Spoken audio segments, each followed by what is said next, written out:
Hey scholars, this is a video explaining the persuasive speech. So I recommend having the persuasive speech document out in front of you. It's available on the same module as where you clicked on the link for this video. So this is a problem solution speech. And I'm not going to read through this entire thing, but I definitely recommend that you read through all of it and probably want to read through it multiple times as you're working on your speech.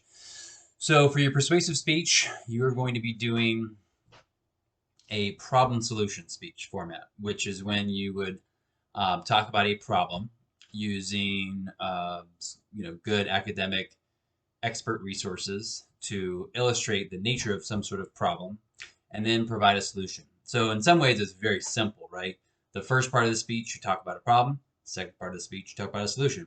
In most cases you'll have one or two main points for the problem and one or two main points for the solution. And I'll talk about that in just a second. So some of the important due dates are listed on this document. Basically, you have two very important due dates. One would be the persuasive speech annotated bibliography. So you'll submit that to Canvas, and I'll have a separate assignment for that.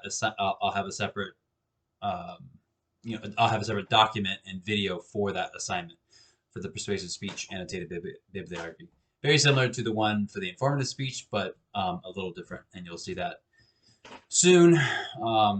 So that, make sure you pay attention to that due date.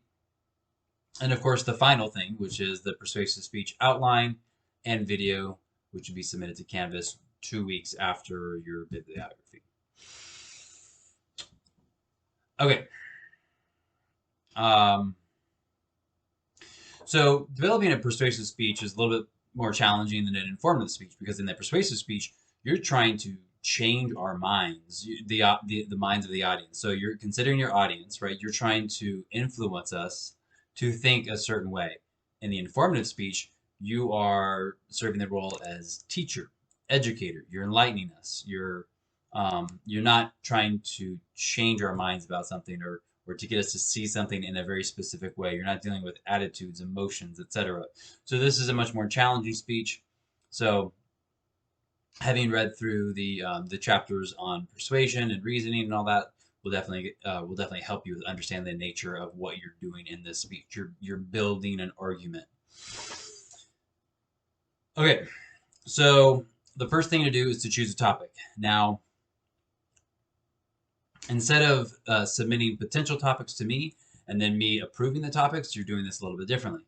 You're just going to choose the topic on your own, and I recommend that you choose wisely.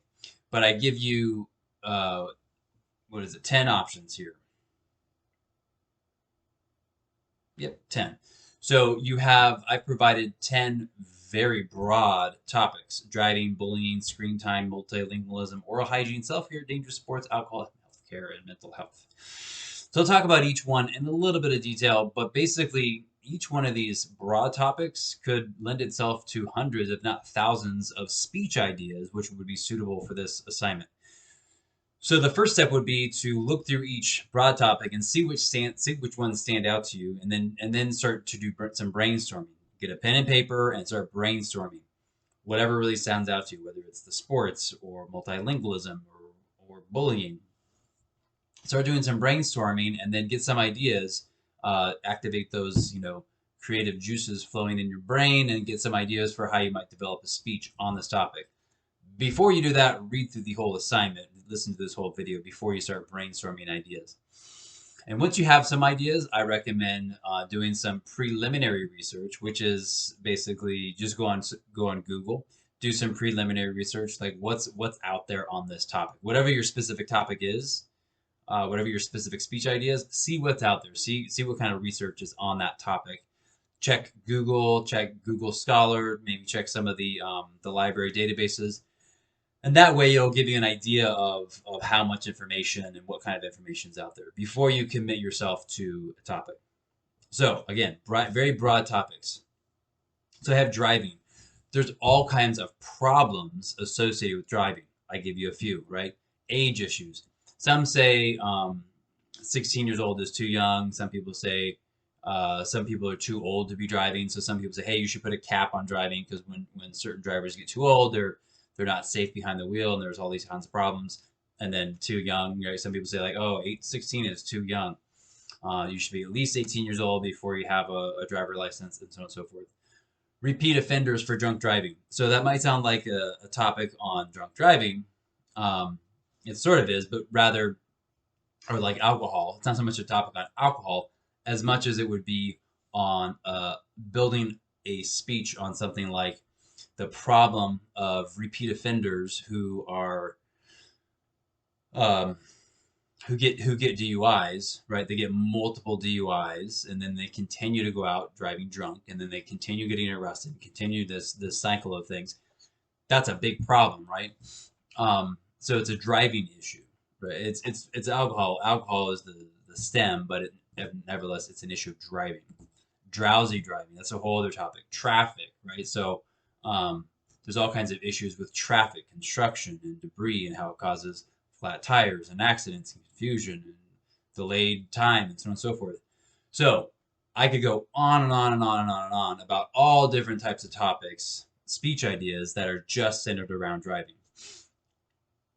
All right, so I'm not going to give you that much information on each one of these other topics. I'm just going to kind of highlight a couple things just to get you thinking about the fact that with each broad topic, there's so many subtopics. You just have to take the time to sit down and do some brainstorming and really think through what might be relevant for this topic in terms of a speech idea. So bullying. Bullying is a problem in all kinds of ages and grades within your family, in the workplace, in public school, private school. There's all kinds of issues related to bullying, cyberbullying, right? Screen time problems. So there's all kinds of research. This is a newer one where you'll see. This is one of those topics where I would recommend looking at the most recent research. Excuse me, as a professor, as someone who's been grading speeches over the last few years, I've seen a lot of speeches dealing with screen time problems, and there's more and more and more attention and more scholarly attention on this topic of screen time problems. How it's related to academic achievement, affecting sleep, promoting a sedentary lifestyle, even just things like affecting your vision. And when you think screen time, don't just think like, oh, kids on their iPads. Yeah, kids on their iPads, but even working from home. Right now, I'm staring at a very bright screen as I'm speaking into the camera lens. So even with COVID, screen time problems have amplified significantly because of COVID. Because so many people are working from home, so they're spending that much more time in front of their screens, and the screens create there's a systematic relationship between excessive screen time and the strain on your vision, on your eyeballs, and it affects your brain, all kinds of stuff, right? Multilingualism. So the obvious solution for multilingualism is you should learn a second language, right? That's the obvious solution for this topic. You might say, hey, it should be mandatory for kids. It should be mandatory for law enforcement, medical personnel, right? If you're working with people, then hey, you need to speak. You might make the argument that you should speak Spanish, depending on what area you're talking about, because of the fact that with Spanish or another language, right? You might say like hospitals should have all employees should have at least be proficient in 2 languages, English and then one other language that would make the most sense for them. But what's the problem? So if you're going to choose this topic, I really emphasize this because I've had students choose this topic and they talk about, hey, these great ideas for how people should learn a language and different ways of learning a language, but they never identify a problem. The problem is not, well, we need to learn a second language. That's not the problem. That's the solution. The problem would be, the question is, what kinds of problems exist where monolingualism is the culprit of the problem? In other words, let's say medical personnel, let's say you're in the emergency room and you have these cases. Let's say you find some evidence showing that there's all these people who have gone to the emergency room who don't speak English, and all they're speaking is their native language, whatever it might be. Spanish, Mandarin, Vietnamese, whatever, right? That's the only language that they speak, and because none of the hospital personnel knew that language, as a result, their injuries were worse, they died, so on and so forth. There's all these problems because the medical personnel were monolingual. So that would be a specific problem followed by a specific solution. Medical personnel should learn a foreign language. So if you choose that topic, make sure that you're illuminating a specific problem with monolingualism. Oral hygiene, interesting topic. I've heard a lot of speeches on oral hygiene with brushing your teeth and cavities, bad breath, flossing, gum chewing, nail biting. One of the best speeches I ever heard was on nail biting. The student gave the speech where they provided all this really good scholarly research showing the drastic effects of people who bite their nails. Bad for their fingers, their nail beds, bad for their teeth. They get diseases and germs and all kinds of stuff. It was gross, but it was so well done. So there's so many topics with that. Self-care, very broad topic, right? Self-care. So taking better care of yourself. So what are some problems associated with people who don't take care of themselves? Not getting enough sleep, not having a good diet. And it's not just some people see this and they automatically think, oh, obesity. Well, obesity is related to self-care, but you could have a really poor diet and not be obese, right? So think outside the box. Think about all the different types of things that are related to self-care. So having a poor diet, whether it's too much sugar, too much of one thing, or not enough of another thing, caffeine consumption, excessive amounts of caffeine or energy drinks. A friend of mine, the son of a friend of mine, the son only being roughly most of y'all's ages, which he's about in his early 20s. Recently, about a year ago, he had a heart attack, and he's only, at the time, he was like 20, like 21, 22, super young. But he was drinking an excessive amount of, I think it was Rock Stars. I don't know exactly how many, but I want to say probably in the area of like 6 to 8. He just drank them all day long, quite a lot. And he did this a long time. He wasn't sleeping enough. He had a good job in construction. He was waking up really early and just drinking. Instead of drinking coffee, he was drinking Rock Stars all morning, all afternoon. Had a heart attack, and I think he's okay now. I mean, he didn't die or anything like that, but he had a heart attack, went to the hospital, and it was just a big wake-up call for him and his mom. And I don't think energy drinks was the only reason why, but it was definitely the source because of how it affects the heart and all that kind of stuff. And not enough exercise, having a work-life balance, dangerous sports, all kinds of topics within self-care. Dangerous sports. If you're going to choose this topic, make sure you avoid. I have several sample speeches on our Canvas page. Sample speeches like the manuscripts of speeches, actual speech videos, and then speech outlines. So whatever topics you choose, make sure that those topics and those speech ideas do not overlap with the sample outlines and the sample speeches and the sample manuscripts. Obviously, they might overlap a little bit, but if I see that what you're submitting is like very similar to what I provided you, obviously it stands to reason that you've engaged in some form of academic dishonesty, and that would be a very bad situation. So make sure you look at those resources because they'll give you great ideas for how you can develop a speech, but just make sure you're not using them to write your speech. Got to come up with your own ideas, obviously. So within dangerous sports, there's all kinds of problems associated with dangerous sports. So boxing, football. So within boxing, a lot of the problems that you might find within boxing would be head injuries and concussions and short-term effects, long-term effects of professional boxers. Football, there's been a lot of research in football with regards to, let's say,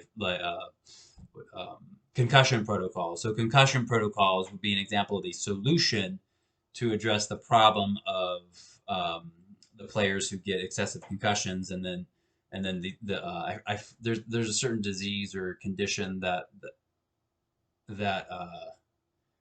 I forget what it's called. It's like a really long, complicated name. And if you have any idea what I'm talking about, then you probably know what I'm talking about. It's like encephalopathy or something like that. But a condition that some football players will get from having either just a really bad concussion or excessive concussions, and then it has traumatic effects on the brain. The solution would be having a different type of helmet. So there's a lot of research on football helmets that are like all high tech and whatnot, and then concussion protocols and whatnot. Um, Competitive weightlifting. There's danger in any kind of sport, right?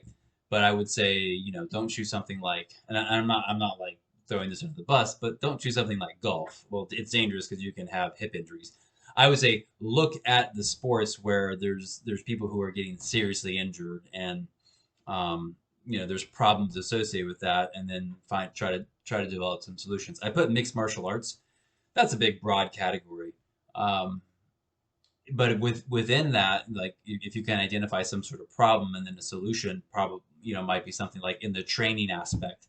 People who are training, maybe there needs to be better protocols for how they're trained for the newcomers. I say that because my brother had a pretty serious injury a few years ago. My brother's pretty experienced in jujitsu, but then there was a newcomer who wasn't experienced, and the newcomer applied too much force.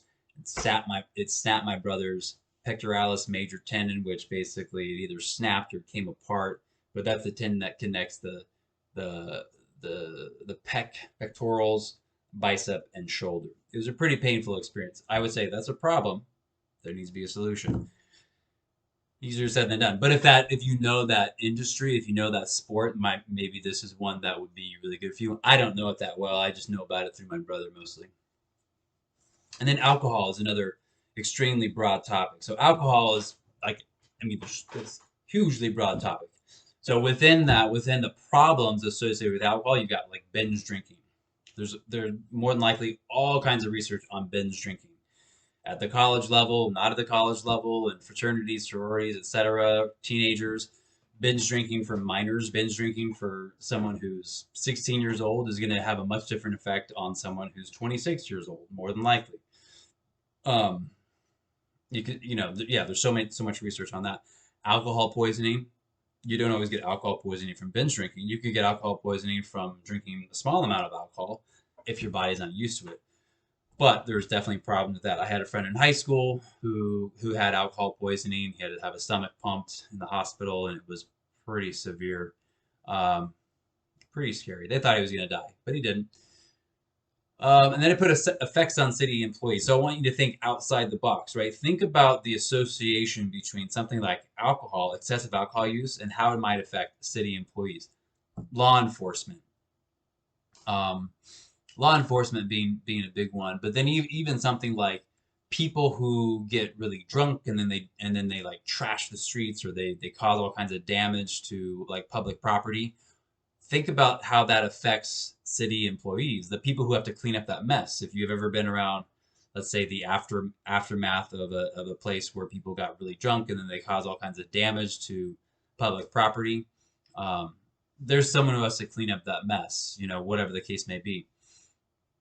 And then I even say like damage to bodily organs.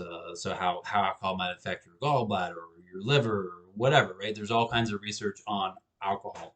So the problems associated with alcohol, huge, right? Very broad. Healthcare. There's all kinds of research. There's all kinds of problems associated with healthcare. It's very expensive. It's continuing to get more expensive. Continuing to get more expensive. Availability. There's a lot of people who are in desperate need of healthcare, but it's just not available to them for a variety of reasons. They might not qualify. They might not be able to afford it. The quality of medical professionals. So maybe one of the issues if you chose this topic, you might be like, you know what? There's some really bad doctors out there who are not good at what they do. They're not effective, or they're not well trained, or maybe you talk about the fact that they have a horrible bedside manner, or they're so rushed with you. Why are they so rushed? Well, some doctors see up to 50, 60, 70, 80 patients a day. If you've ever been in a hospital room, a doctor's office, right? You have an appointment. You have an 11 o'clock appointment. You get there at 10:55, and then you're sitting there until 11:20, 11:30, and they say, "Oh, we can take you in now." And now you're sitting in the doctor's room for another, or in the patient's room or whatever, for another 10, 15 minutes. And then finally the doctor comes in and says, "Hey, nice to see you. the nurse is gonna check you out, and then I'll be right back. Another 20 minutes go by. Like, why is that? Well, some of you might know why that is. If you know people who are medical professionals, then you know why that is. Part of what accounts for that kind of issue is the fact that at any given time, a doctor, whether it's a dermatologist, a pediatrician, what have you, they might be simultaneously um, servicing, for lack of a better term, they might be simultaneously servicing 5, 6, 7 patients at the same time. They go into one room, and it's like I used to work in a restaurant, so I think about it like that. They're like, all right, room 1, room 3, room 4, room 6, room 7. I got to do this room 1. We got to do that room 4. We got to do that room 6. That room 7. And it's kind of crazy. And I've talked to doctors, friends of mine, who have told me that what their job is like, and that's what their job is like the whole day. The whole day they're talking to like all these patients, and I'm like, oh my gosh, well, how many patients did you see today? 85. How is that possible? The only way it's possible is because they fill all the rooms, and you're just crazy busy the whole time. And in case you're wondering why sometimes doctors seem very rushed when they're talking to you, that's part of the reason why.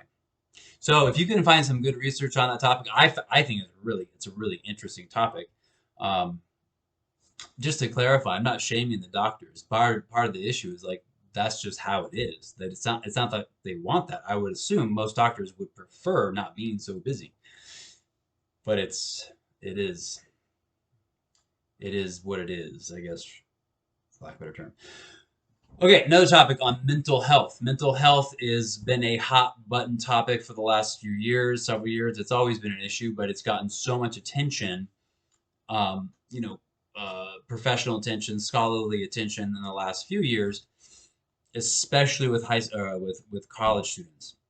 So some of the research I've seen, if you go into the library's databases and you type in things like um, mental health college students, or anxiety college students, depression college students, college student depression. If you just get creative with your word choices in your search boxes, because you can search in, you can have multiple search boxes. If you're wondering what I'm talking about, just reflect back on what I explain in detail on the sections where I talk about uh, you know using the library's databases to find information, to find research. There's a lot of research on that. So when it comes to mental health, there's all kinds of issues: anxiety, stress, depression, panic. So I talked about panic issues within the public speaking anxiety workshop.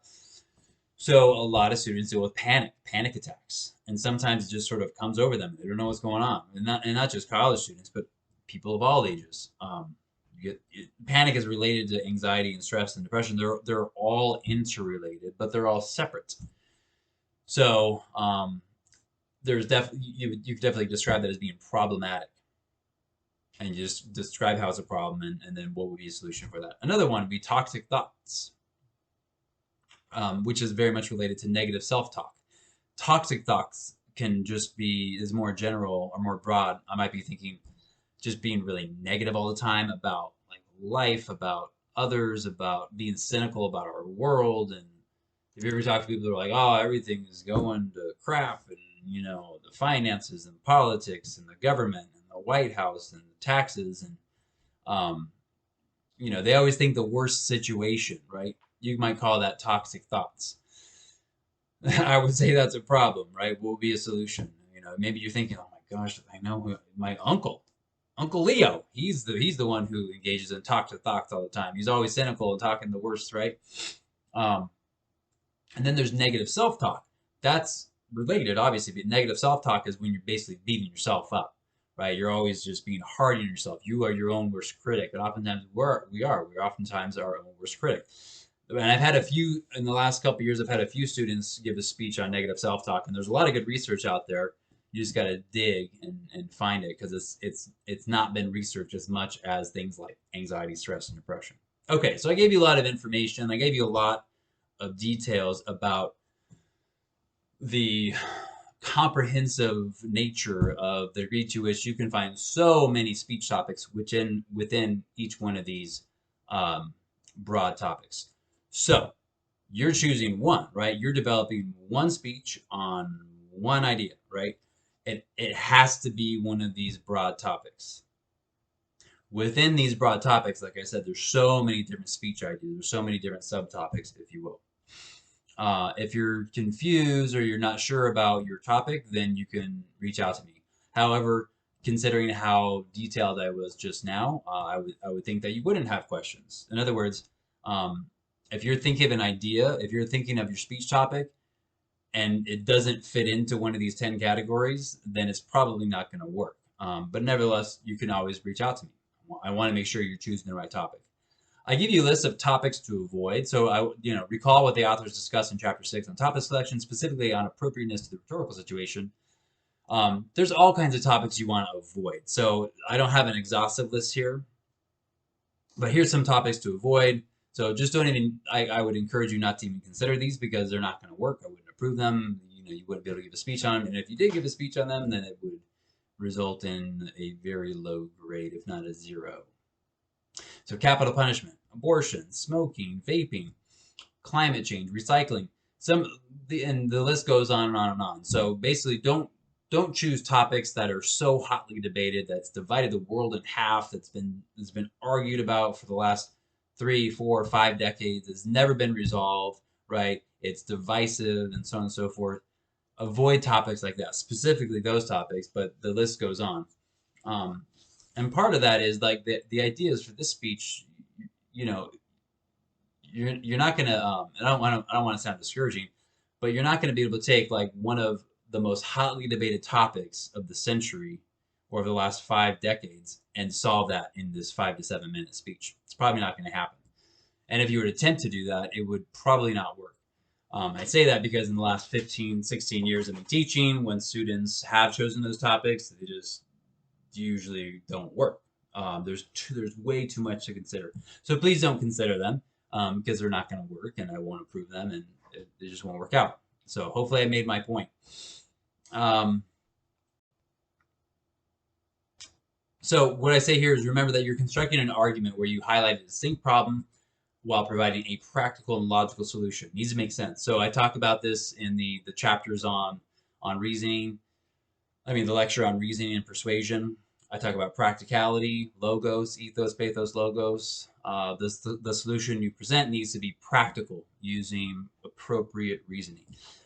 Okay, I'm going to just kind of skim through the rest of this stuff pretty quickly because that's the stuff I wanted to focus on the most is like the topic, the way you're going to develop the topic.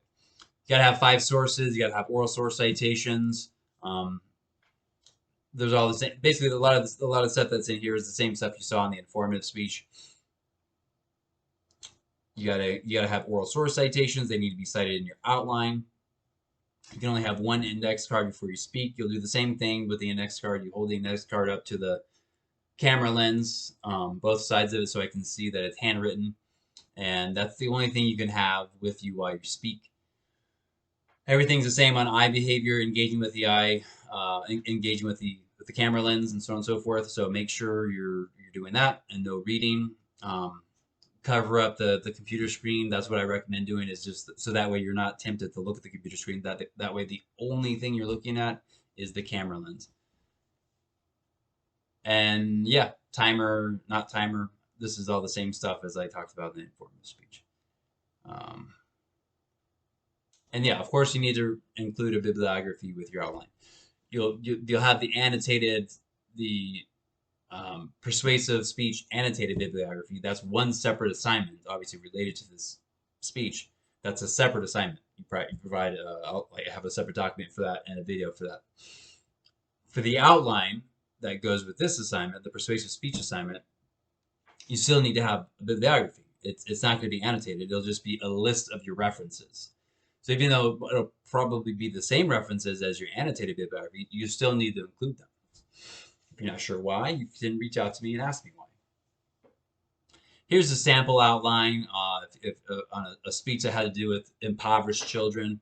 So the student decided to try to persuade the audience to help children worldwide by contributing to this organization to deal with childhood poverty and whatnot. So you just see how like the specific purpose looks, how the central idea works, and then how they began their speech by a very detailed attention getter, and so on and so forth. Um, I give an outline template, which should be very useful for you. I recommend that you basically follow this outline template. You can even try to copy and paste this. If not copy and paste, then just basically use this as a format where you give your speech a title, and then you have your introduction. You have your attention getter, your purpose statement, reason to listen, credibility, preview statement.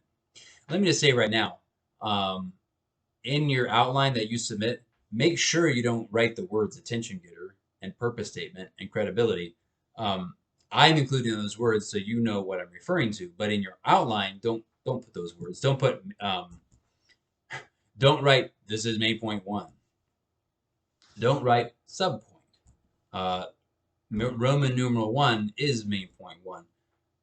Capital A is subpoint. So don't write those words out. And then some of you are probably thinking, well, yeah, that's obvious, but last semester I had a lot of students turn that in.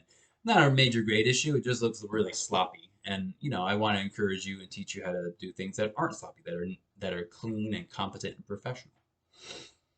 So following this format, this guideline, this outline format should really help you to formulate and structure a good argument where you have your introduction. You don't have to follow this introduction format to a T, where you have attention getter, purpose statement, reason to listen, credibility, preview statement. It's an introduction sandwich, right? But the most important parts are the attention getter. The first words that come out of your mouth are the attention getter, and then the last part of the introduction is a preview statement. You're previewing to your audience what the speech is going to be about. It's brief, but within that, you still want to explain how the topic is relevant to them, why it's significant. If you have some sort of connection to the topic, there's not one correct way to do that. But if you're not sure, if you're like, I don't know what to do, well then follow this format and then you'll be good. And then so main point one, this is the format that I recommend. Main point one and main point two might sound a little bit redundant, but main point one is where you describe the problem. You're just sort of saying like, here's the issue, here's what's going on, right?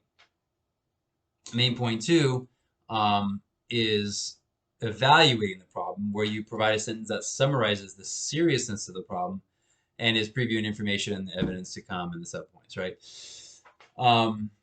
You might just give us like an overview, right? So main point one is just like, hey, here's what's going on. You're just summarizing the main problem, right? Here are the issues surrounding, let's say, childhood poverty. Here are the issues of childhood poverty. Here's some numbers. Here's some statistics, etc. And then main point two is where you're evaluating the problem. It's kind of addressing the question of like, well, how bad is this, right? Well, here's how bad it is. And you might go into detail about the seriousness of the problem, where you talk about how people are affected, how their health is affected, how it's affecting their, all the different kinds of things. So main points one and two are very similar, but that's the structure I recommend following, where you provide one main point where you're just giving us the overview of the problem, and another main point where you talk about how serious it is. You might collapse both of those into one longer main point. It's up to you, and you need to do what makes the most sense. I would say at first write it out as two separate main points, and then as you're combing through the outline, as you're working on the outline, modifying it, editing it, and so on and so forth, then you might decide to merge or to realign it. It's up to you.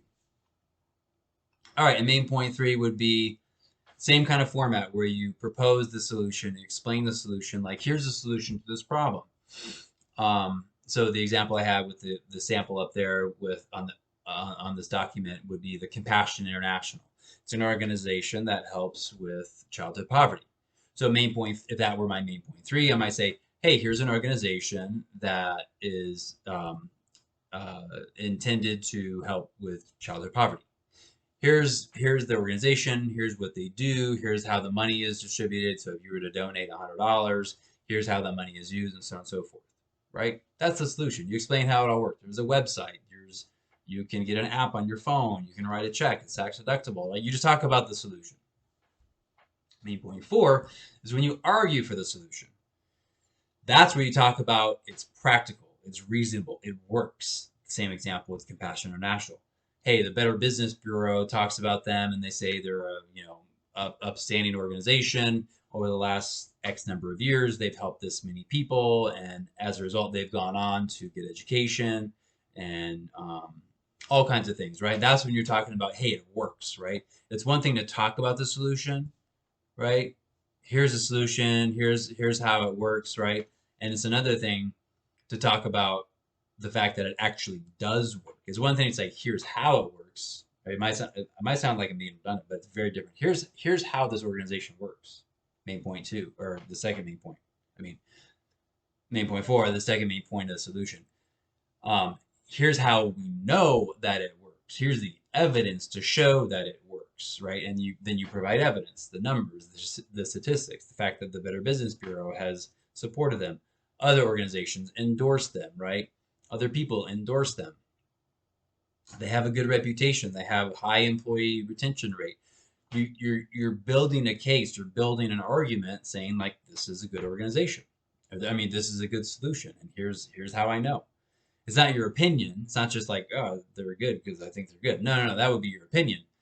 But what have other people said about this organization, about this solution?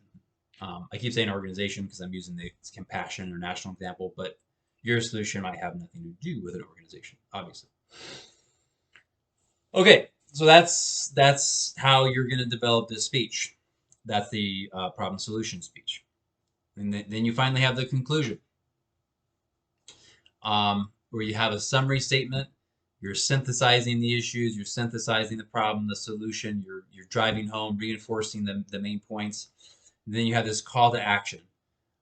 Make sure you're giving your audience a clear, simple, and actionable direction they can immediately follow through with your solution. What will be their homework after today? What is the immediate action you want your audience to take? Or if you're seeking passive agreement, what do you want them to believe and what exactly needs to be done? So in a problem solution speech, the solution itself might be something where you want your audience to take immediate action. Let's say I'm trying to get you to donate blood.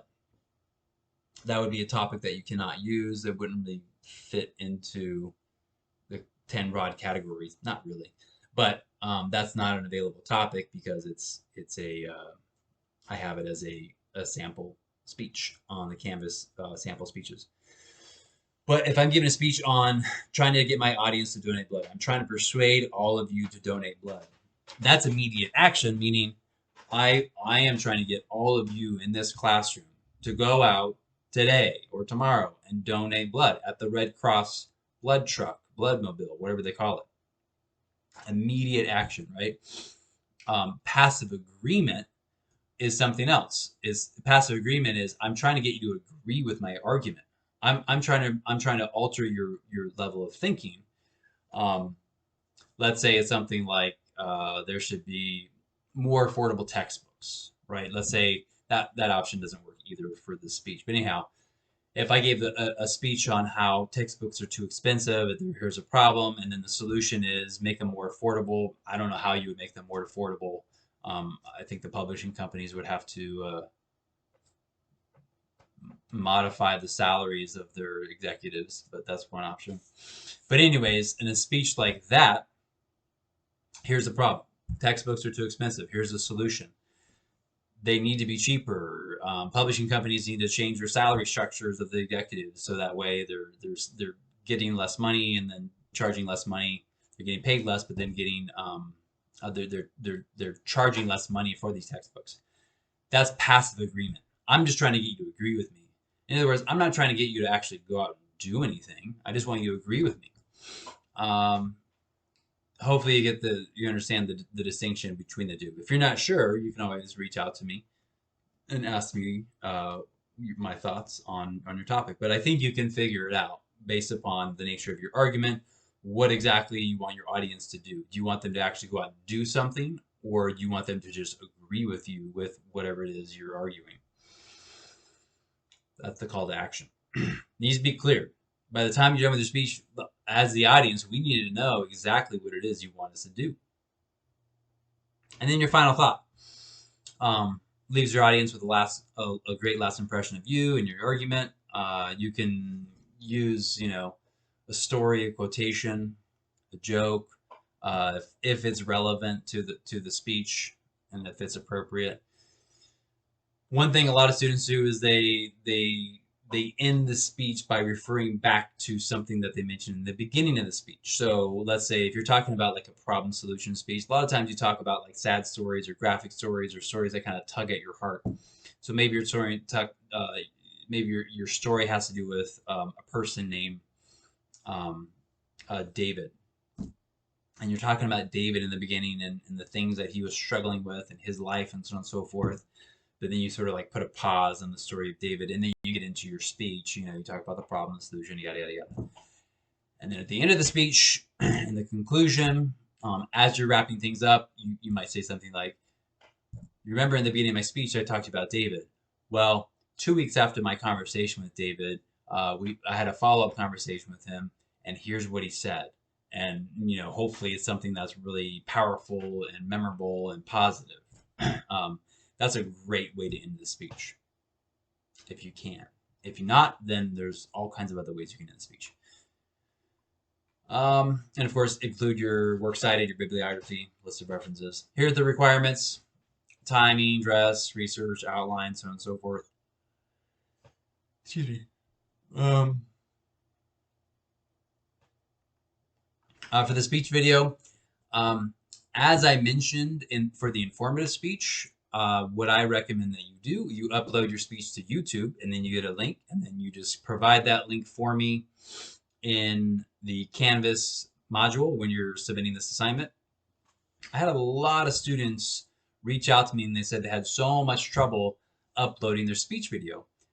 Because they were trying to upload, my guess is they were trying to upload this like a really large video file, and I guess that's frustrating. But I guess I'm a little confused why students would try that option, considering how much easier it is to just upload your speech video to YouTube. I recommend using a desktop or laptop, not your cell phone. You can record your speech on your cell phone if that works, but then I would say do all the uploading from a desktop or laptop. Maybe it works fine for you to do everything from your cell phone, but oftentimes when I come across students who have issues with the speech stuff and uploading stuff, a common theme is that they're using their cell phone. So anyhow, do what you will. As long as I get the speech, that's all that really matters. But a very easy way to do that: upload the speech to YouTube, and once it's uploaded to YouTube, now you have the link. And then you can create 2 submissions in Canvas.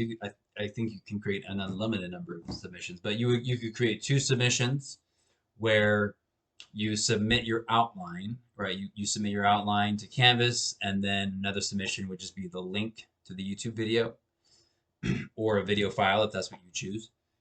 By the way, I've already addressed all these things in the other videos that I've talked about with regards to making a speech for online public speaking.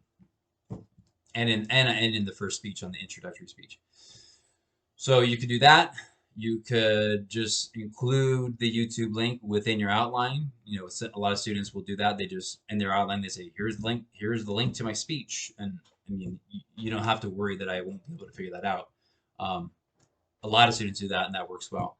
And then the other option would be including the link in the comments section. So you submit your outline to the Canvas module, and then the YouTube link would go directly into the comments box or the comments section within Canvas. As long as I get you can get creative with how you want to do that, but I recommend doing things that are easy.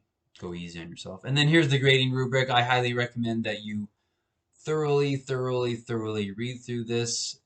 This is the way I grade. As you know, I grade holistically, so I'm looking at the big picture. I'm not just checking things off of -5 points or -2 points or +5 points. I don't do that. I listen to your whole speech.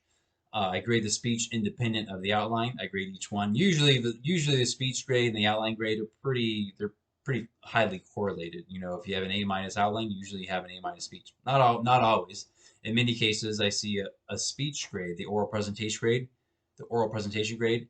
In some cases, it's common. Is either higher or lower than the outline grade. Anyhow, but yeah, I look at the big picture for the outline, and I look at the big picture for the speech. I grade holistically. That's what holistically means. Grading holistically.